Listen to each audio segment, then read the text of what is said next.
Right, so we are very privileged to have Mike with us today. He's visiting our office and we got him on an interview today you know, to ask more about like his journey in e-commerce and the recent acquisition that he has did as well. So yeah, very excited to have you here today, Mike. Thanks, Leslie. Thanks for having me. It's great. Finally visit. We've been talking about this for years. Yeah. You guys. Yeah. It's great. So the last time we met was in Shenzhen. That was in 2017, 2018. I think, yeah. All right. I think Was it 2018? It was 2018, right? I think, Yeah. I think you had come to a couple, or maybe 20.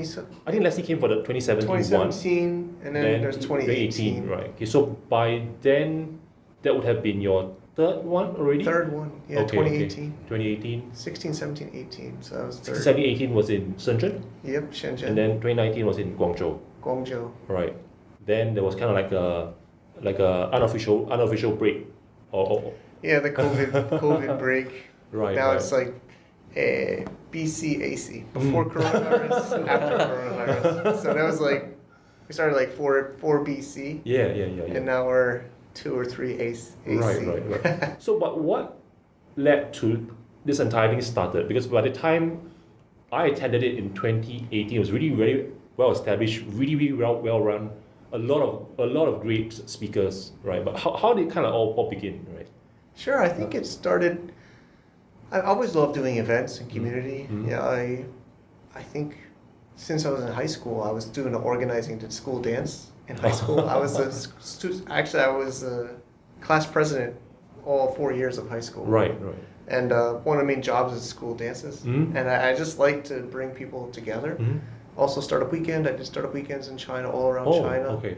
And podcasting. So I think for Cross Border Summit, it started from the Global from Asia podcast. Yes. And it started because a lot of listeners were coming to Canton Fair Mm-hmm. or China for the trade shows. Mm-hmm. There's Hong Kong trade shows and there's, of course, Canton Fair. So they would email me or message me and say, "Hey, Mike, I love the podcast. I want to meet for coffee or drink or beer. Can we meet up?"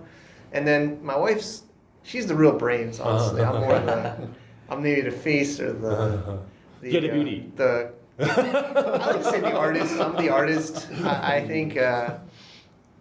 So she's like, you should make an event. Everybody wants to. They're coming anyway. They want to meet you. Right. You can't meet everybody. You can also bring some of the top speakers. Yeah. The guests from the podcast. You can invite them. Mm-hmm. So yeah, I mean, we started it. It was 2015. The idea came, and of course, it takes time to get it going. Mm-hmm. And the first one was April 2016, Mm-hmm. and it was actually not so Amazon focused then. Right. We had a couple Amazon sessions, Yeah. but it was a lot about import, export, Yeah. trading, sourcing, international business, Sure. and people loved it. You know, I know you know some of those people. They've been to almost all. Some have been to almost all of them, but they love it because it's hard to find this content because a lot of this U.S. content is about U.S. Or selling on Amazon, but from the perspective of like an American person in America. We were talking about it more like international. It's very complex, you know. Yeah. So we that's kind of we put it together in like 6 to 8 months, the first one. And my wife, I know she's not often on the content, but she helps a lot behind the scenes. People that go to the events will notice her helping a lot. Wendy helps a lot. Right. Yeah, that really helped me a lot, like during those times, because like 2017 when I first started selling on Amazon, there wasn't really any people doing that in Singapore. Right. So I had to flew down to that was in Nanshan, right? Yeah, in Nanshan. 2017. I find a lot of inspiration from there, and that really like pushes me on. Seeing all the successful example sellers there. So I guess it really helped a lot. Thank you. God, Yeah. I'm so happy to hear that. You've always been saying, and then you've been telling, it's been great to see your journey. Yeah. And of course, convincing Daniel to come next year and others to come. So it's been great. Yeah. So I guess like a part of my exit in 2021 has to go to you. Yeah. Thanks, Mike. Thanks. Right. So you mentioned that at the start of it wasn't Amazon focused, right? And when did the transition happen?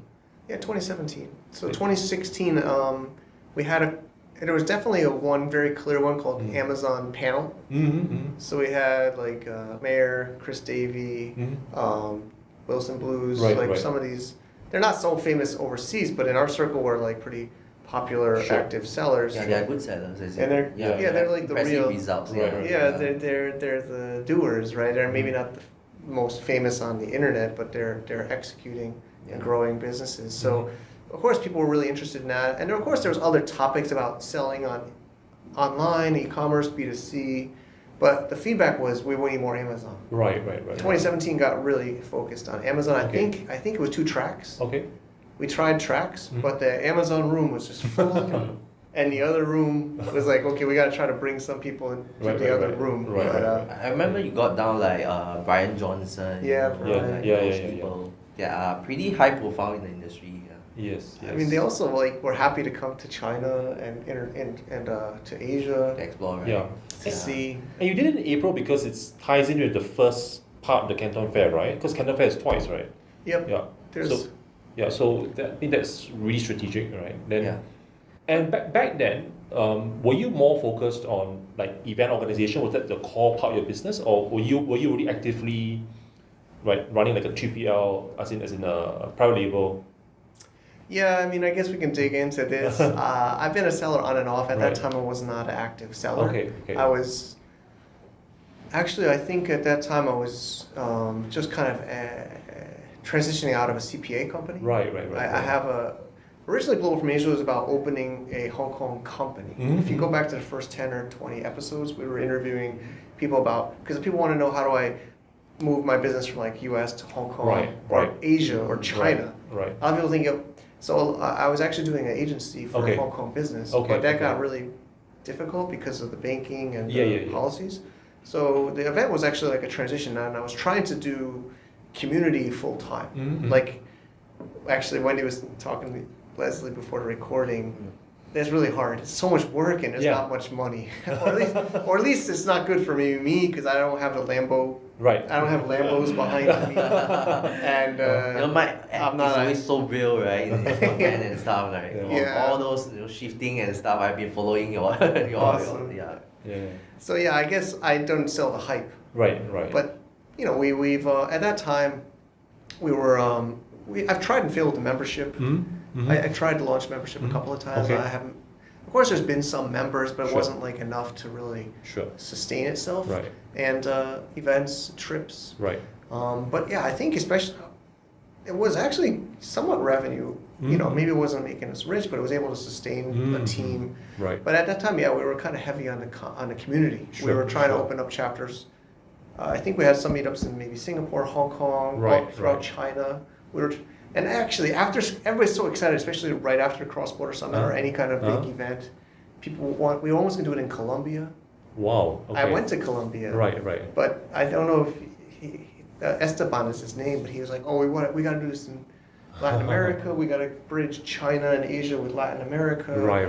I went there. Okay. And I was seeing but of course, coronavirus and even a cross-border, the trade war was also an issue. Yes. The trade war made things. Actually, in 2019, it was very hard to bring speakers and attendees to get visas into China. Yeah. Okay. It was getting difficult. Right.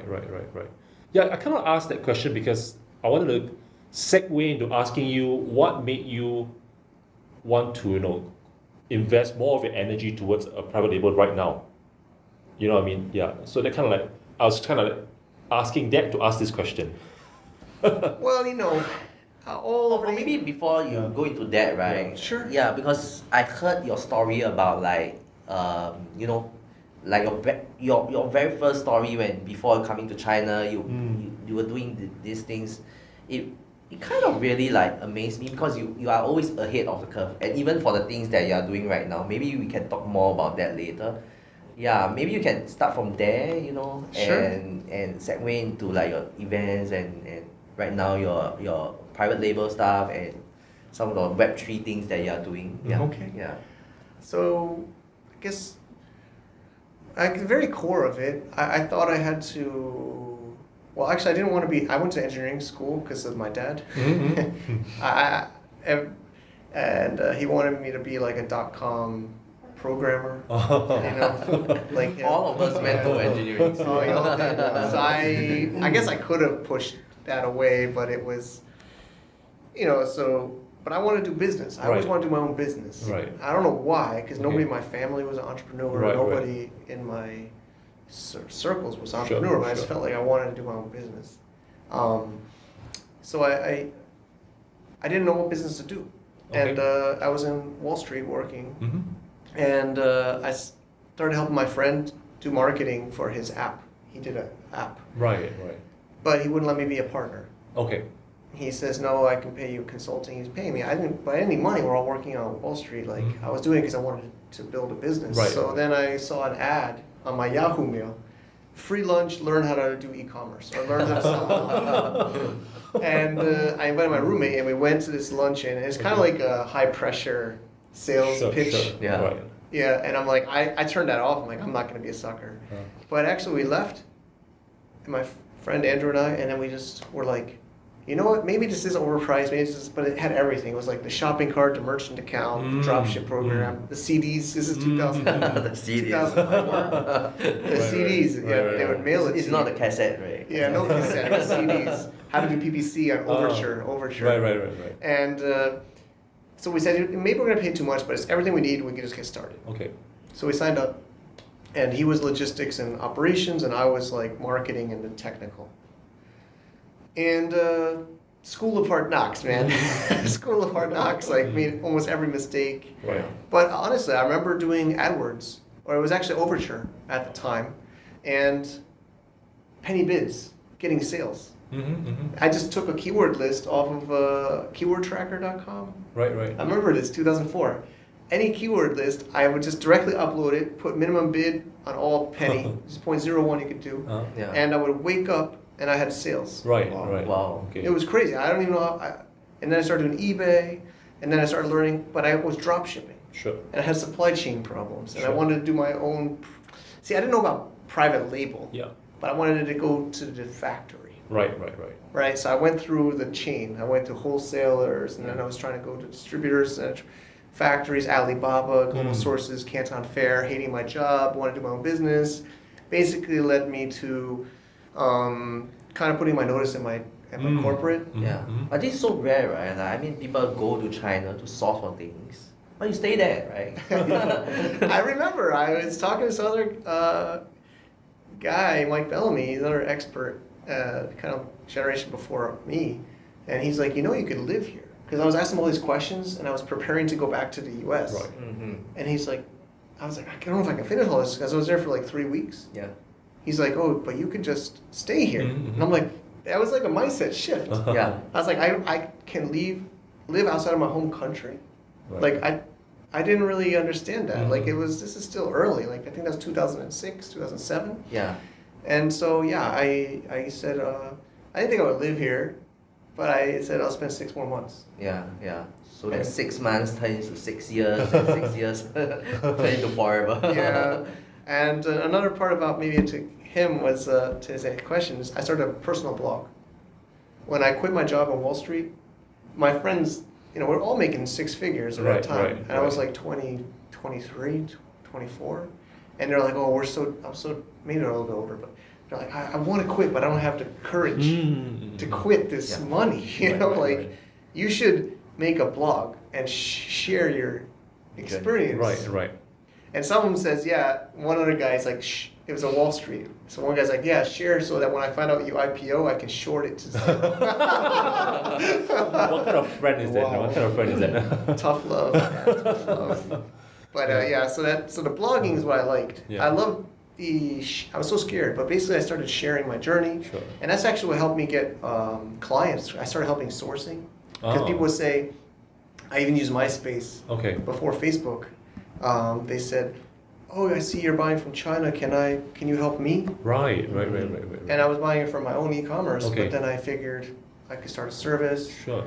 Right. But my main point is, like I said earlier, like I hope it's okay. I'm not a businessman. I'm a creator. Right, I'm right. an artist. I'm Right. not like a drawing artist, but I'm like You like content, right? content artist. Yes, I yes, like yes. creating. Yes. Creating. Yes. And I say that I have some various workshops and trainings and speakers about selling on Amazon or e-commerce, and I say there's two sides of a seller. One is the creative, and the other is the data. Right, right. I can't even. I used to be better at spreadsheets, but I can't, like we're talking about PPC before. I don't know. I'm just so I'm so bad. It blurs. It's like a blur in my mind. The Wall Street days are over. Yeah. So that's the. So I kind of enjoy it, and when I met people in China, they're like, "Man, you're like writing a book as your life is like a book." Because I was just like Forrest Gump. I was just kind of following and staying, moving, and sharing it online. Yeah. Right. And people were engaging me, and I'm meeting people. Yeah. And then of course podcasting, vlogging, blogging. Whereas selling, it kind of, I had like a 6-figure business, and I couldn't even sell it. Right. There was nobody who would buy it. Sure. In 2011, I was trying to sell my business on Flippa. Okay. I got no bids. Right. I got one guy I didn't hit the reserve of 50K US. My business was 250,000 in revenue. Right. And year, and the guy's like, "Oh, I'll pay 50, and that includes inventory." But my inventory was like 40. And I was like, "So I'm gonna give you this?" And then there was nobody. They just wanted the AdSense sites. They wanted the affiliate sites. Right, They didn't want inventory product businesses. Okay, Nobody. Like now it's different, but then nobody wanted them. Sure. You're ahead of the curve. That's why Yeah. I was saying that. Yeah, like if you were to forward that to 10 years later, you have sold that very easily, right? I was talking to Amazon on 2021. That was like a peak, 2006, Amazon, I think they were hitting all the eBay sellers because I was an eBay seller. And I remember I was on a phone with their, I guess, business development, and then I said, I saw on eBay, I had no brand. Right. And I'm like, there's something like brand. And mine were just white box, no brand. And I remember this person saying, "Oh, you should make a brand." But I just put like bar products. Okay. Like I didn't put a brand. Or a New York bar store. Right. But that's not like a brand, that was my website. But most of us were just doing these kind of like no brand retail stores, online retail. That was like what people were doing then. And then of course there was the private label movement and all of that. But yeah, I kind of got burnt out with inventory. I had, I had 200 something SKUs, and I was constantly out of stock. Right. Constantly, and then overstock, out of stock. Where was the traffic coming from?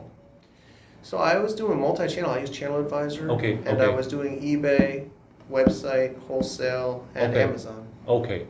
And Amazon then was like 10% maybe. Okay. I think even less. Okay. eBay was like 30. Sure. Website was like 40, and Sure. wholesale. Well, it depends on how you measure it, but Yeah. wholesale. I had regular customers buying small wholesale from me. And that was before 2010, I suppose. Yeah, I mean that was basically I was living off of that business when I left my job. Of course, I was making more on my Wall Street, but I was making more than enough to travel and live Right. off that business. Okay. Yeah. Okay. Nice. Yeah. But what makes you, stay in Asia and stuff? There were some times back on Mike's blog. I think in 2010 I went back to New York, and my friend was going to let me rent a room from him, and I was considering staying back. But if anything, it would be New York. But even New York is boring compared to in most parts of Asia. I feel like No, New York is not boring for me. it gets boring after a while. But I guess I'm a junkie to the energy and to learning, and it's more like exotic and different. And it's hard. Most people don't do it. Like it's hard to live outside of your home country, or it's hard to. I like the challenge, and I guess there was times I wanted to kind of give up. I mean, I guess I've left China, but kind of wanted to kind of give up China, like as another foreigner, and I just kind of gave up, and I kept thinking I don't want to like give up. Yeah. Right. So right now you're in Chiang Mai. I guess it's more because of your family, right? Yeah, so if you notice expats, I think probably anywhere in Asia or outside their home country, when you can see it, like they meet a girl, they get married. If you watch, normally they move back to their home country around when their kids are like 2. They'll have a baby in Asia, right? Yeah. And then they're getting like playing around, then all of a sudden, they don't maybe don't tell us or tell me, why, but it's because of education. Schools in Asia for English language is super expensive. Right. Yeah. So it's all private, right? I think it's Yeah. all private, and Yeah. then you can't even send them to public because they're not local Sure, people. sure. Yeah. I'm not sure about Singapore specifically, but in China, I don't know why would you want to send your kid to public school, but you can't even do it. I think Right, if you right. wanted. So, Okay. so like, and then even if you can afford, you really want to spend 20,000 Exactly. US a year or more Exactly, on yeah. a kindergarten per kid. Yeah. So we had found some that were somewhat more reasonable, but it wasn't really good enough English, and especially lately, they're really starting to change the books now. It's getting almost scary in China. So, of course, we could have gone back to the US, but I traveled around with Wendy in Asia in 2018, and I think we checked Philippines. We went to KL. Sorry, didn't come to Singapore, but KL, Philippines. Singapore is expensive. Yeah, I figured. Yeah, I yeah, looked it yeah. up online. Yeah, the cost of living is great. KL, Philippines, Nepal, Kathmandu. Nepal. We- Wow, we- wow. my wife's Buddhist, and she's saying, "Oh, we don't need a lot. We can live in the mountain, and Right, the, right, kid, right. the monks can Yeah. teach them English." Yeah, but the internet, right? Internet is the worst. Yeah. It's not as bad. It's expensive. Oh. It's expensive. I was like spending all my money on internet because there's no unlimited, Yeah. Right. and I was always overloading, and I just load or charge all the time. I was constantly like So you were there for like how long? Like 2 months? 1 month? I don't know, like a week or 10 days. Right. And then couldn't stand it? Just because the internet. Yeah. And power would go out and things like that. It's beautiful. It's really beautiful. Yeah. And then, but Thailand, there's tons of schools and the prices are affordable and the internet's super fast Right, and right, super right. unlimited. No limits. You get like unlimited, everything's unlimited. Okay, And okay. everything is like cheap, whether short term, long term, whatever. It's like, Right.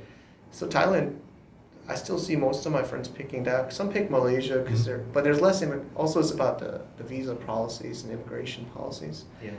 But yeah, mostly it's because of my kids, and it's also not so far from China or other Yep. parts of Asia. Yeah. Like a direct flight here, Mhm. I think it was 3 hours. And But of course that was before COVID. I think there's a good like e-commerce community there and stuff, right? Yeah, there's lots of Yeah. digital nomads. Right. Yeah. Yeah. And like maybe talk a little bit more about like your private label stuff that you are doing right now, and how do you get started, and how do you like structure all this partnership? Because I talked to you just now, and I Yeah. find it very interesting that how you structure all these things. Yeah. Yeah, so I've like we've talked about it. Like I guess I'll say I got burnt out when I couldn't even sell my ecom business. I sold it actually to my VA, to her. Well, she got married and moved to Germany. Yeah. She's more than a VA, but she's a Filipina, and Marie. So I made a deal with her, Right. and I sold it very affordably. And I was like, I'm not gonna do inventory business ever again. Sure. I said that in 2000. Me too, man. After going to software, never again, like no Yeah. inventory. Yeah. So I said that, and then our friend Mayor, he's saying, "Oh, that's just a mental block. You got to just be creative." So we're trying. He likes always models. So this latest one is franchising. Yeah. So Excalibur Brothers is the brand, and it's still a very early beta. We haven't scaled it. But it's where we can help suggest a product to a seller that doesn't know. A lot of sellers don't know what to sell. So they come to us and we give them a product with the brand, with the listing, Right. and even sourced. And they can buy from that factory Yeah. and sell on their account and give us a royalty. Yeah. So I guess it's like exactly like McDonald's or something like that. You give them the SOP, they run the business, Okay. and But they have to sell it under the Excalibur brand? It's we make the listing, and it's like kind of like it's like whitelisted Yes, hijacking. yes, It's like a correct. white hat. The white hat hijacking, that's right. Okay. Oh, nice. Okay. And so that's how we've done that brand. But also since actually it's a lot of work because you're teaching them, and Yeah. you actually don't. There's a little bit up front we charge, and there's royalties. But the other model I've been doing is partnering with other sellers as an equity shareholder. yeah. So there's been a couple of them where one was is a factory In Thailand. in Thailand. Okay. bar supplies. Actually, he's my supplier Oh. before Right, my old Yeah. e-com business. I bought from him in 2009, 2010. Yeah. And we partnered together to make a private label brand. Yeah, maybe can you tell us a little bit more about like the sourcing scene in Thailand? Because probably most of us are just familiar with sourcing in China. Yeah. We have some experience sourcing from US itself, right? But Thailand totally new to us. How has that been like? So it's very slow. Okay. Very slow. Okay. You mean the manufacturing part or like the communication part? I think once the order is placed, it's fast. Okay. But the preparing, like I can give you some examples. Of course, it depends on the factory. Well, the bar products factory is fast because he's the factory and he's the seller. Yeah. Mm-hmm. So he's aligned to get it faster. But when you're working with a lot of them are family-owned businesses. Right. That are just, it takes like 1 week or like longer to get a response on a quote. Okay. Packaging. I'm trying to get packaging. I think packaging is very important. Yeah. But they won't give me a sample unless I order. They'll give me similar ones, but they can't give me like a production sample. Sure. But in China, I can get a production sample of products or samples. They don't give you samples. Yeah, in China there's like a whole ecosystem there. Yeah. Right? Maybe the printing factory is just right beside the product factory, Yeah. So one product we're making now, actually it's not related to the bar products factory, it's I do jewelry too. And how do I say? We have to order packaging first. Okay. They receive the packaging and then they'll tell me about how much the product will cost and how to package it and how big Right. it will be. Okay. So we send the packaging to the factory. Yeah, so Okay, I'm ordering, okay. that's 45 days to make the packaging. Right. And then but I think it's because I'm just setting it up. Sure. They reassured me, they're like, yeah, we know this is slow, this is Thailand, but then they said once Thailand gets started, it's fast. Right. But they just said starting is slow. That's Okay. what they've been, I still got that American New York, Yeah. For sure. energy where I'm Yeah. like, can we please Yeah. move faster? And they're like, yeah, we know it's slow, but we want to make sure it's right. And once it's started, it's smooth. Sure. Yes. Sure. This is the same with, I guess, the whole of Southeast Asia, right? Except Singapore, maybe. Yeah. Right. So how about the shipping, right? So, first of all, because from China, freight forwarding is straightforward, right? A lot of freight forward. How about in Thailand? Is that a challenge? Shipping has been, I think maybe it's either developed or I've interviewed some on my show and Bangkok is pretty good port. Okay. So I've even gotten China's logistics that do it. Oh, really? And there's more China factories or China sellers buy from Southeast Asia, and more logistics companies are supporting. So I've used Chinese logistics. Okay. I've also air is no problem, DHL. Yeah. But sea is not so bad. But the problem is if you buy from North Thailand, like where I am, you truck it because there's no ocean. Yeah. So you gotta truck it It's down. quite a distance, right? It's like a day drive, Right. maybe less, maybe 20 hours. Okay. So yeah, you truck it or air. Okay. But people do it, and we haven't done it. I haven't personally done it, but I know others that do. But you list on Amazon US? Yeah, all okay. US. Okay. Right. So it's kind of like one full circle, where that's where you started, getting meeting the supplier from the supply your bar soup products, and now you're meeting in Thailand. Yeah. Yeah. So the story was 29. So I thought everything came from China. Right. But I found him from reverse competitor lookup. Yeah. And it was coming from Right. Thailand. Okay. So I was shocked, and I reached out and I connected with him, and I met him in 2010 or so. There was times when I was considering moving to Southeast Asia. I mean, there's lots of times people get fed up of China, want to leave, so U.S. or Southeast Asia. So I met him, and we had a relationship. I think he doesn't get many people visiting him. Right. A lot of U.S. sellers never come to Asia. Yeah. They never come, and they're big, huge sellers. They just never come. Sure. So I think it's really good. So I built a relationship with him. But of course, like I said, I sold and I stopped doing it. But when I moved to Thailand, I reached out to him again, and I was thinking to partner with him. I pitched him in 2019. Okay. And he says, no, I don't want to, I don't want to like go B2C, I just do B2B. Right. But then he reached out to me again in 2020 during COVID. Uh-huh. And he says, hey Mike, you want us to do this? Yeah. My companies, Yeah. all these guys are going bankrupt. Yeah. I have to go direct. Right. So Oh. that's why he's doing it. That's Okay. why he's like, okay, now is the time. Right. But then it was so hard during COVID. We got our butts kicked on some ocean shipments and logistics problems. Mhm. It's been. But yeah, I was showing Leslie some of the data before. It's improving. We just got new container clearing. Okay, But okay. it just finally took years to kick off. Right. But it's finally getting the Mhm. flow. Yeah, I guess like what they say, once it gets going, Yeah. you continue and yeah. Let's talk about some of the Web3 stuff that you are doing right now. Mhm. Yeah, Sure. because I find it very interesting. And when you are explaining to me just now, I don't quite get it. Yeah. Sure. Yeah. So another COVID change was I had always been involved in Bitcoin and some Ethereum before, but I wasn't so interested. But then during COVID, of course, we're stuck at home. Mm-hmm. A lot of people were into crypto, and a friend told me about Handshake, or this is like Web3 domain names, and I started studying that deeply in 2020. Mm-hmm.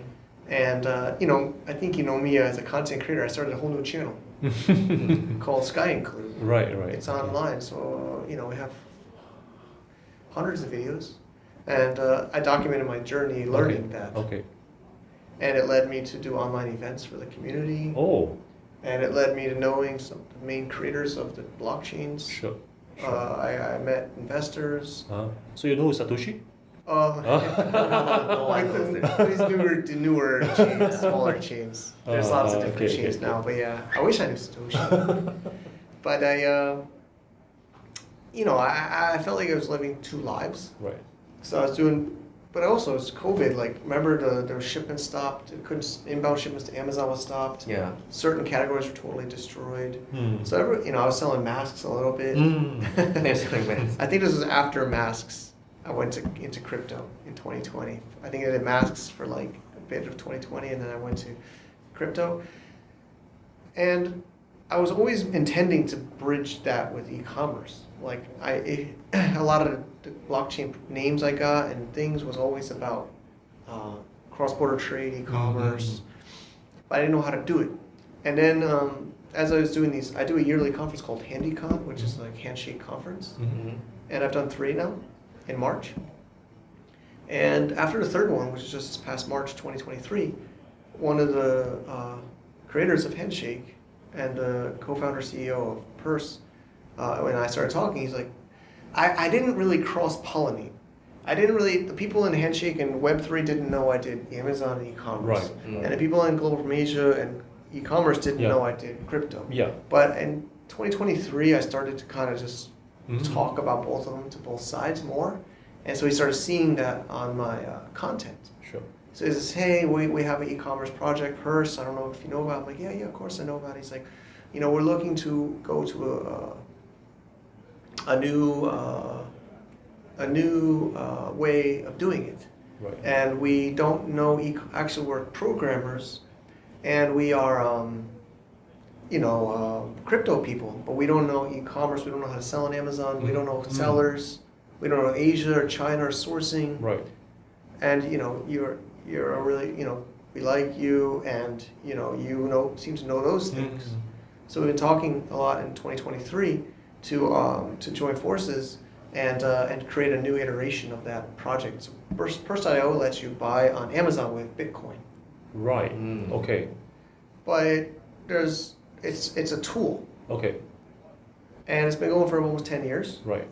But now we are working on making it a two-sided platform. Mm-hmm. So we want to bring sellers onto the platform Okay. to list on a blockchain. Right. Instead of listing on, of course you can still sell on Amazon, but we want to get maybe Amazon sellers to also consider listing on this blockchain. Sure. So, everyone talks about like Bored Ape Yacht Club, NFTs, and monkeys and punks. But imagine making NFT or a smart contract that's your listing Sure. and your inventory. Right. So you're building Amazon Yeah, basically. on a blockchain Oh. or Yeah, something basically. like that. Actually, we're building a protocol that can power, even Amazon themselves could move onto this blockchain. Right. So we're making a public database blockchain Okay. where developers and sellers and buyers Mm-hmm. can transact physical products. So it's like an e-commerce protocol. Okay. Right. So we're gonna have certain fields in the database, like or the blockchain, for e-commerce transactions. Wow, that's like so much ahead of the curve. Yeah. Yeah. Do you have like some kind of protocol for software as well?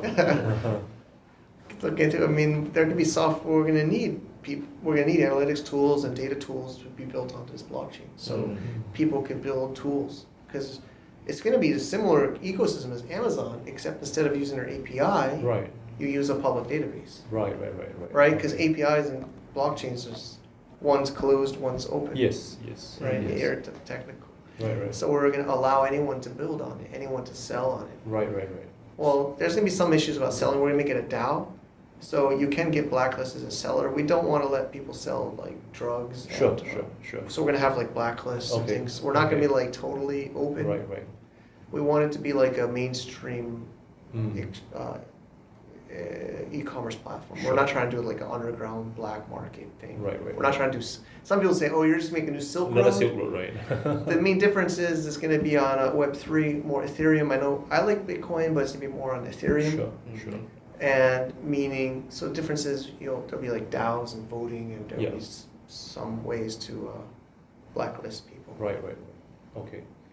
Yeah, could you kind of like talk a little bit more about your upcoming event, right? Because that's the one that's coming in November, right? 16th, Yeah. Yeah, we're really excited to be working with you guys and have you guys there. It's going to be great with Scale Insights team. It's our 5th, I don't know if you say annual, it says annual. I think everybody should understand. Except for COVID. I think we'll just skip COVID. It's our 5th annual, so it's our 5th one. Right. November 16th and 17th, Thursday and Friday in Chiang Mai. First one outside of China. And, e-commerce, cross-border trade, Yes. great speakers, Uh-huh. great, full day conference, morning till evening, and then we have networking events. We'll even have pre-events. Yeah. But it's gonna get great speakers like I like Danny McMillan's coming yeah, up, summer yeah. sessions. Oh, right, So right, Danny right. will be there. Yes. There's gonna be a lot of big names like from around the world coming, Great. and it's not gonna be we want it to be quality over quantity. Yes. Yeah. Yes. So we really focus. That's I think what you and a lot of people tell us, previous attendees, is they get to talk to the speakers, they get to talk to other attendees.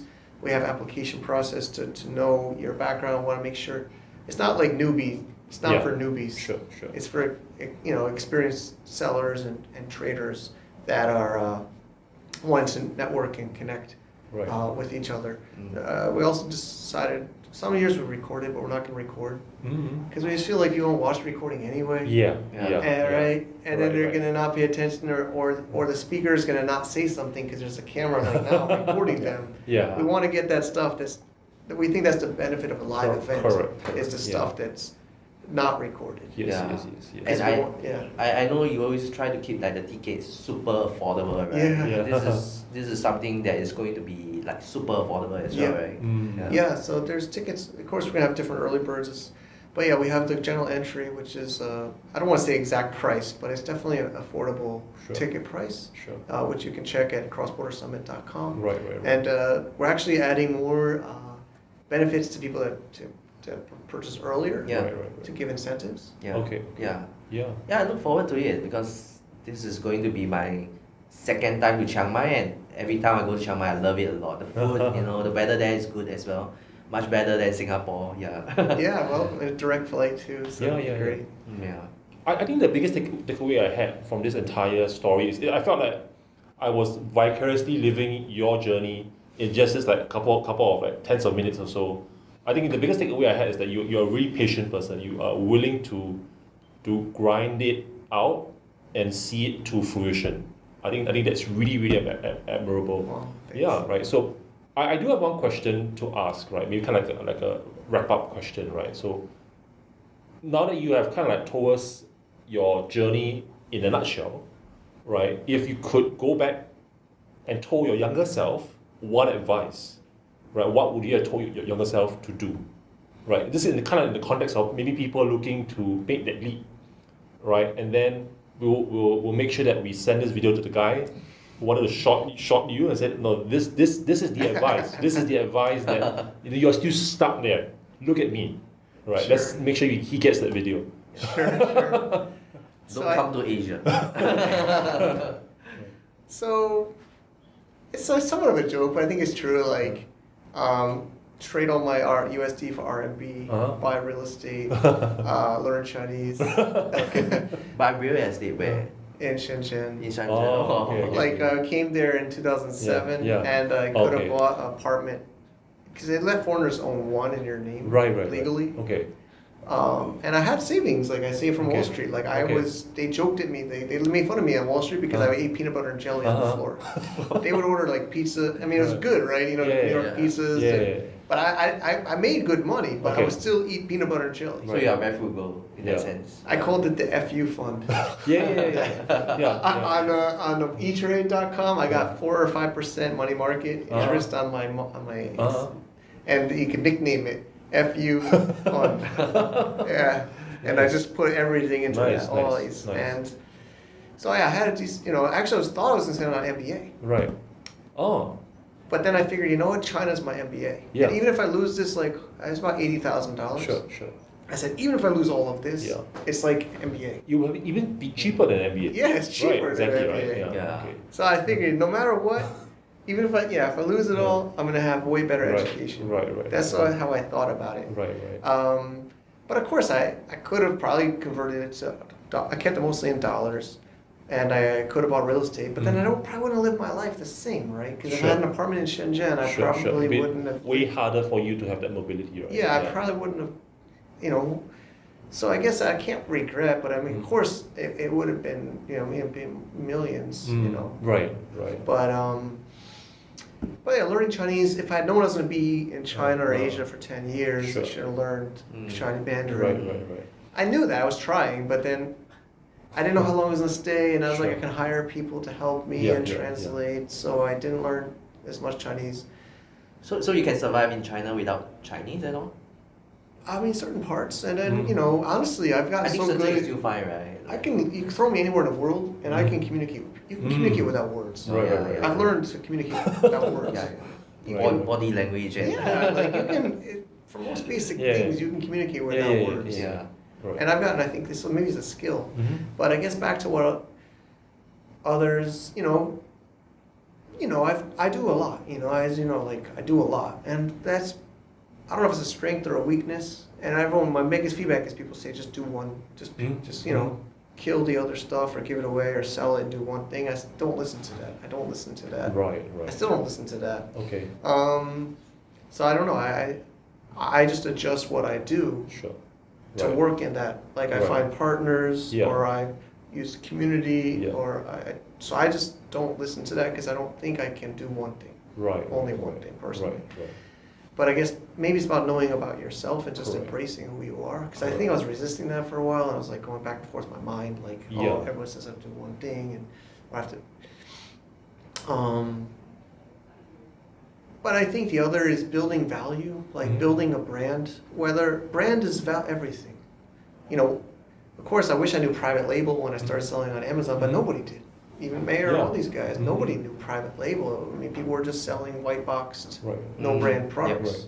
Yep. That was just what eBay sell. Everybody did, no brand. Sure. Of course, I wish I had known that, because I've learned that's the most valuable thing is the brand. Yeah. Whether it's a product brand, a service brand, Sure. a personal brand, Sure. brand is the most important. So Right. I guess that's my biggest feedback to somebody. You're building a brand. Correct. Whether even you're an employee in a corporate job, you're building a brand. Yeah. I guess your GFA brand it sticks with you. It's pretty well known and stuff. And of course, like cross border summit. Yeah, everyone, Yeah. that one Yeah. sticks out more. People like it's a good name too. It was Yeah. totally available in English language. Cross border wasn't really a thing in 2015. Yeah, exactly. Right, so, building a strong personal brand, you have done successfully, right? Building your network, right? I think that's something that you talked about a lot, right? Having a strong network, which kind of nicely ties in, right, with the upcoming event, right? Okay, It's a place where you can really go network with really, really, nice, effective people in the industry, right? I think that's a huge opportunity. I really look forward to going there again. Yeah. Yeah. Right. I know it was great to have you last time. I remember, you were really engaging with everyone. And Yeah, I'm for excited. sure. It's a huge opportunity because you could. It's rare that you get so many people, right, in Asia. So otherwise we had to travel to the US, right? Yeah. Yeah. So, yeah. Right. Yeah. And then, I have something that always reminds me. They got married there, Chris and Cindy. Yeah. Well, they didn't get married there, but Yeah. they first met there. Right. Chris Davy. Chris Davy and Oh. Cindy Juju. Yeah. Okay. I've been to their wedding, and I appreciate it. He thanks me. They thank me so much, and I'm happy.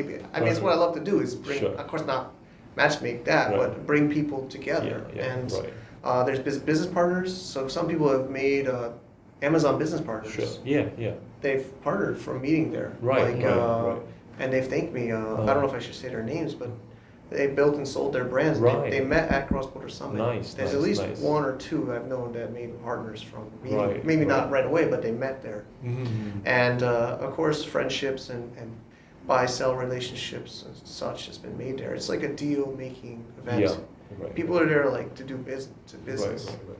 Yeah, I think that's kind of the perfect way to end this on that note, right? So you're looking to build your network, right? We are looking to take a leaf out of Mike's book, right? You got to be at the event, right? I think that's the perfect way to kind of like sum this up. Yeah, Right. see you there. Yeah, right. See you guys there. Thanks.